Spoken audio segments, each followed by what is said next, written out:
Mambo vipi mpenzi mtazamaji wetu wa Rainhood Media?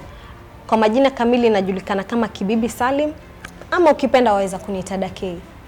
Leo basi nimekuja kujitambulisha kama msanii wako na naipenda sana sanaa. Hii ndio kwa sababu nataka kukuletea wasanii tofauti ili upate kuwajua. Karibu sana katika kipindi chetu cha Get to Know Your Artist. Yaani mjue msanii wako unayemwenzi, unayempenda, umjue kwa undani zaidi. Leo tunamhoji nani?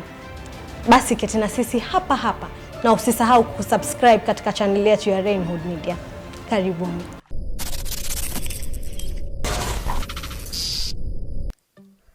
Marhaba mpenzi mtazamaji wetu wa Rainhood Media. Ni mimi yule mpenzi wako Kibibi Salim, ama ukipenda waweza niita Dakei. Basi leo katika mjue msanii wako nimekuletea mtu muhimu sana katika tasnia ya filamu. Mtu ambaye ungependa kumjua maisha yake kwa undani, au sio? Mambo vipi? Uko shwari? Labda ungeanza kututambulisha wewe ni nani katika tasnia hii? Kwanza kwa majina naitwa Daudi Tena Anguka. Mimi ni filmmaker and ni cinematographer ambao ni mtu anadili na kamera sana, but also right now katika kipindi ambacho nafanya mimi ndo najiproduce. Yes. Daudi, labda ungetuambia kwa urefu zaidi, umekulia wapi, umezaliwa wapi, umesoma shule gani? Mtazamaji wako angependa kukujua kwa undani zaidi.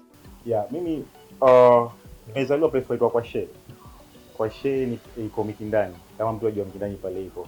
So kuna area hapo ambao ni place ya Waswahili, nimeishi na Waswahili sana, that's why naona naitwa Daudi. So hapo ndo nimezaliwa, then baada hapo nikaenda shule, nikaenda nursery kwa Gospel hapo Mikindani. Baada hapo nikashift to place inaitwa Bondo ni bara sasa, huko Kisumu. Then huko ndo nikafanya class 1 up to class 4. After that kumaliza, then I came back to Mombasa, nikaenda class 5 kuendelea mpaka nikamaliza. Then nikaenda secondary, ambao secondary yangu imekuwa kidogo bara na Mombasa, ambao nilikuwa Homa Bay High School.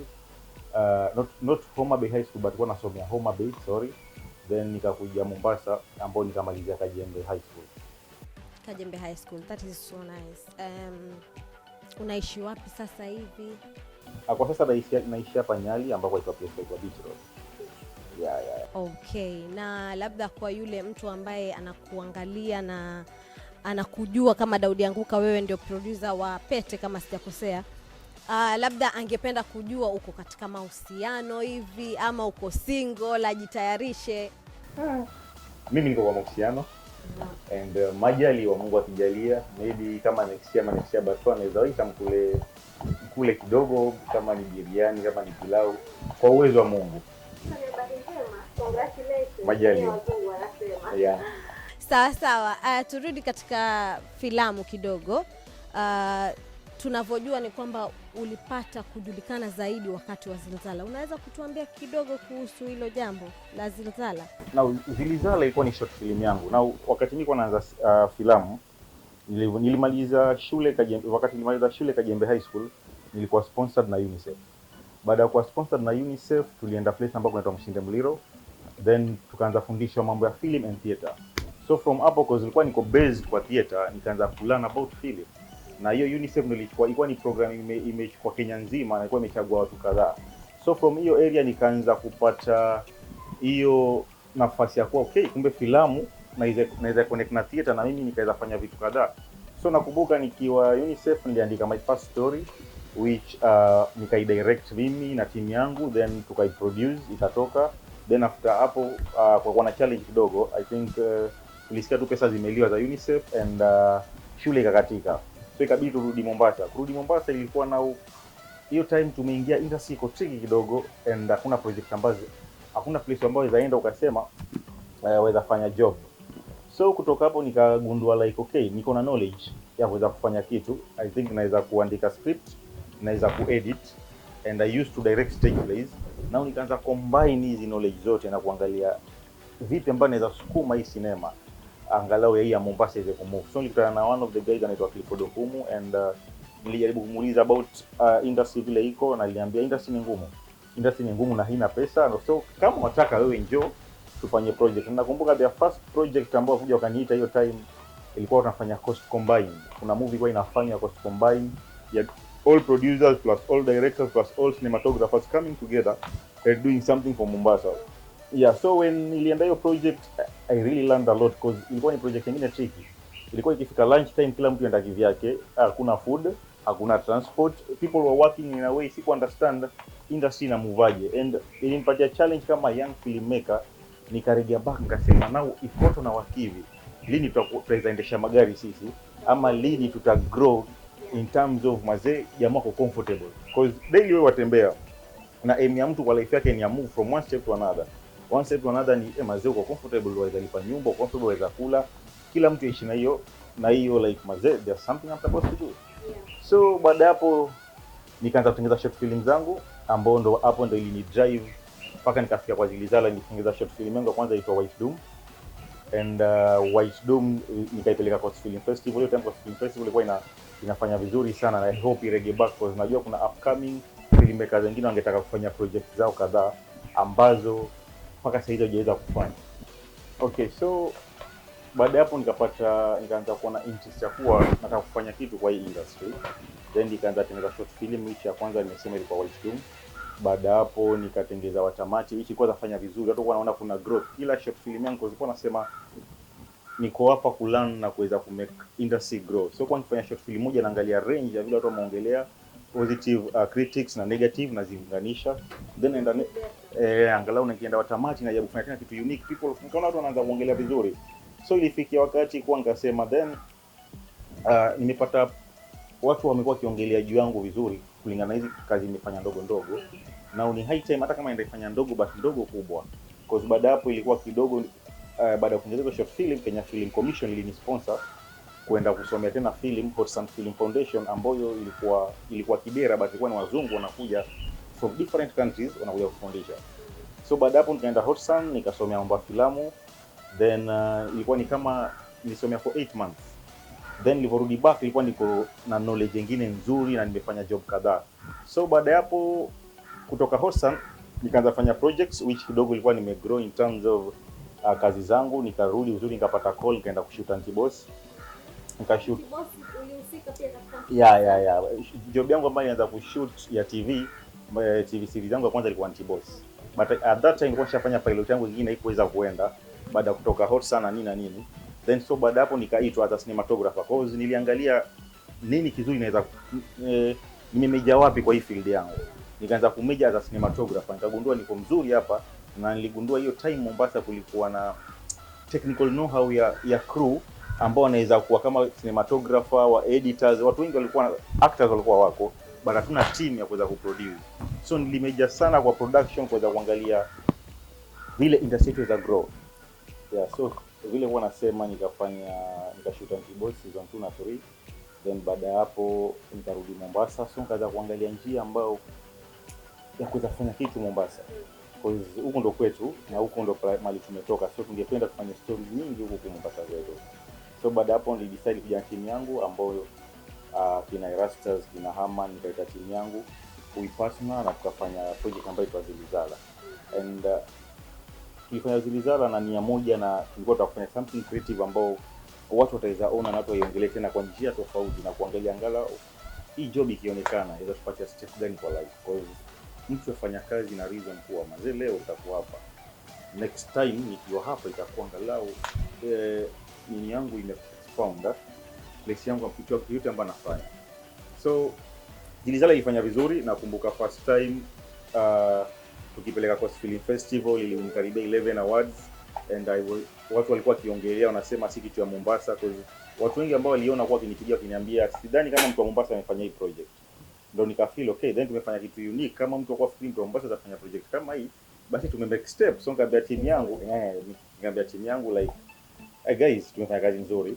So baada hapo nikaipeleka MVCA, and I think MVCA ilinipatia step nzuri sana kwa life yangu, because sikutarajia, because hiyo siku nakumbuka niko town, nimetoka kushoot Malindi, nimefika town, then napata tu jamaa nipigia simu, Daudi nimeona kwa TV Zilizala imekuwa nominated MVCA.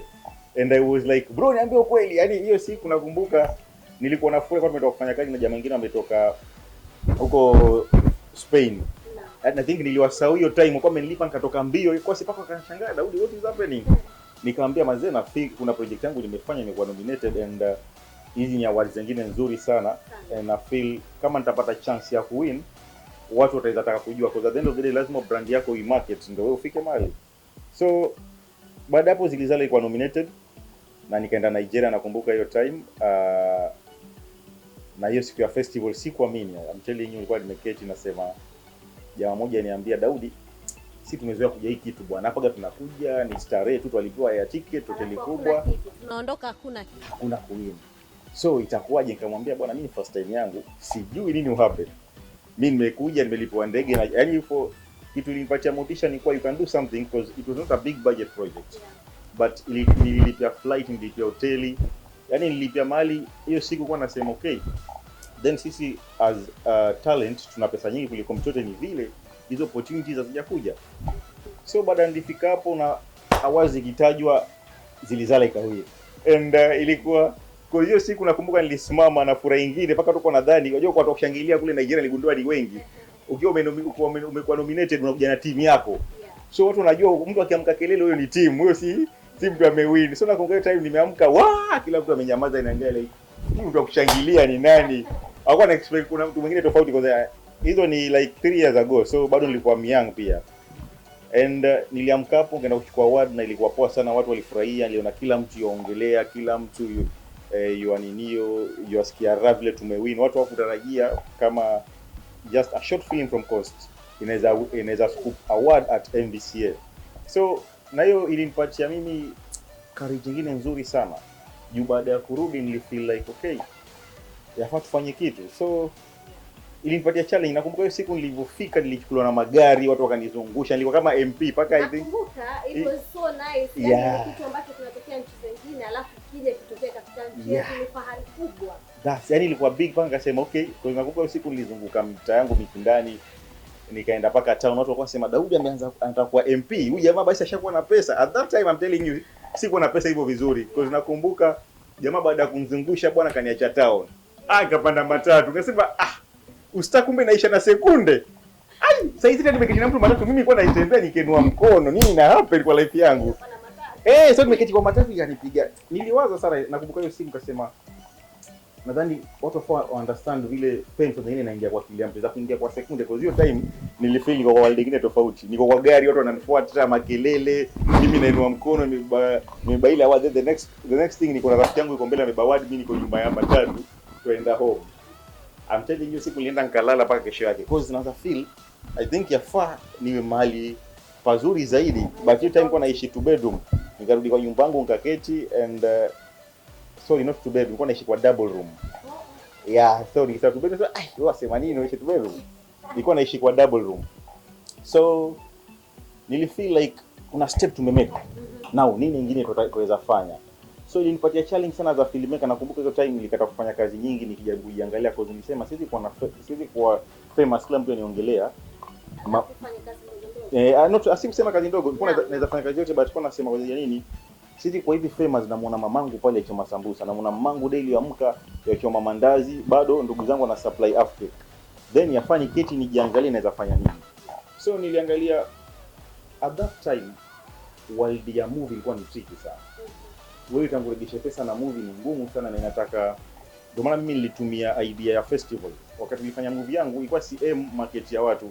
Because nakumbuka after festival nilipeleka premiere Cinemax, and I'm telling you ilienda sara. Because expenses tu za Cinemax na ile short film yako na watu kujaa, kama ni siku moja peke yake haiwezi kukupatia faida. Cinemax inataka kitu kama imekuwa run kama ya 1 week. So nilirejea back nikasema now I think step tumemake mimi na timu yangu, yafaa tuketi tufikirie ni step gani tutamake. Then baada hapo ndo nilifika kufanya TV series, and because TV series ilikuwa ina pesa. Hiyo time najua TV series utapata, utalipwa, utafanya. So nilisema nahitaji pesa kwa life yangu. Haina shortcut. Yahitaji shortcut. Hakuna mtu ambaye atafanya kitu without pesa. So nikasema mazee, hiyo time sina kitu muhimu ili niweze move ni pesa. Na nikitaji hizi pesa lazima nifanye TV series. Basi pia sitaki kuingia kwa world ya TV series kwa ajili ya pesa. nitakuingia kwa world ya TV series na something unique ambayo mtu akija kuona nikienda kuipitch lazima ichukuliwe. Yaani kwa aim yangu ni kuwa lazima. So nilifika juu ya Pete and ilinichukua time sana before ni shoot Pete because nilizunguka islands karibia zote. Nilikuwa nazunguka nikifikia story. Nakumbuka Yesu nilifika Pete nikiona ile nyumba nikasema ndio nyumba kiongozi, nikiona ile beach nasema yani kuna vile vitu ulikuwa natengeneza story bado niko kwa zile islands. Then kaita one of the writers anaitwa Yusuf Dalu, we sat down and we did a pilot and kwa uwezo wa Mungu hiyo pilot ilichukuliwa. So baada hapo ndo mkaona kipindi ambayo inaitwa Pete. Mungu aliona juhudi zako. Haikuwa safari rahisi, lakini unaona ulipanda matatu, lakini Mungu amekufungulia sasa hivi. That is so good. Tunafurahi na tunapenda sana kipindi cha Pete, kinafanya vizuri na kinatupatia faraja kama sisi wasanii wa Pwani. Ni kitu kizuri sana. Okay, labda turudi kidogo katika maswali ya uzushi, manake kuna mambo tunasikia huko nje na ni vizuri tukipata confirmation kutoka kwako wewe mwenyewe binafsi, ama labda yule mtu ambaye yakutizama yakupenda ajue zaidi. Kuna fununu zinasema kwamba uko na mpenzi wako hapo hapo kwenye Pete. Nimtaje? Mtaje kama wewe ni fununu. Unajua sisi na fununu. Hapo utatukonfirmia. Inasemekana Celestine ni mpenzi wako. Nuru kwenye Pete to be specific. Is it true? Hizo ni fununu. Naam. Ile siku nitaketi na Daudi mimi mwenyewe niseme mtajua. But unajua huwezi jua fununu zina nini. Na sitaki kuongelea fununu. Nataka in a way ile time nitakuwa ready kuongelea because mimi binadamu pia naweza penda. Na kama maybe nimpata hiyo njia ya kuwa na yeye, siwezi kosa basi kwa uzuri ni kuwa ni mrembo wangu. So time ikifika nitaisema kama ni yeye ama si yeye. Majaliwa. Inshallah. Yaani tukae mkawa kula hiyo next year ambao uko tayari kutuletea. Next year but nimesema majaliwa. Inaweza kuwa ni yeye by the way. So ile siku mtamunveil mtajua kama ni Celestine Majaliwa ama but inaweza kuwa maybe habari njema. Umesikia, inaweza kuwa labda ni yeye. Jambo zuri hilo, sio? That is so nice. Asante sana kwa kuwa na sisi hapa, tunashukuru. I think muda umetupatia kisogo. Kwa hivyo thank you so much for being here with us katika kipindi chetu cha Mjue Msanii Wako. Mpenzi mtazamaji wetu, usisahau kusubscribe katika YouTube channel yetu ya Rainhood Media. Thank you so much. Till next time, tutakuwa na msanii mwingine zaidi bomba.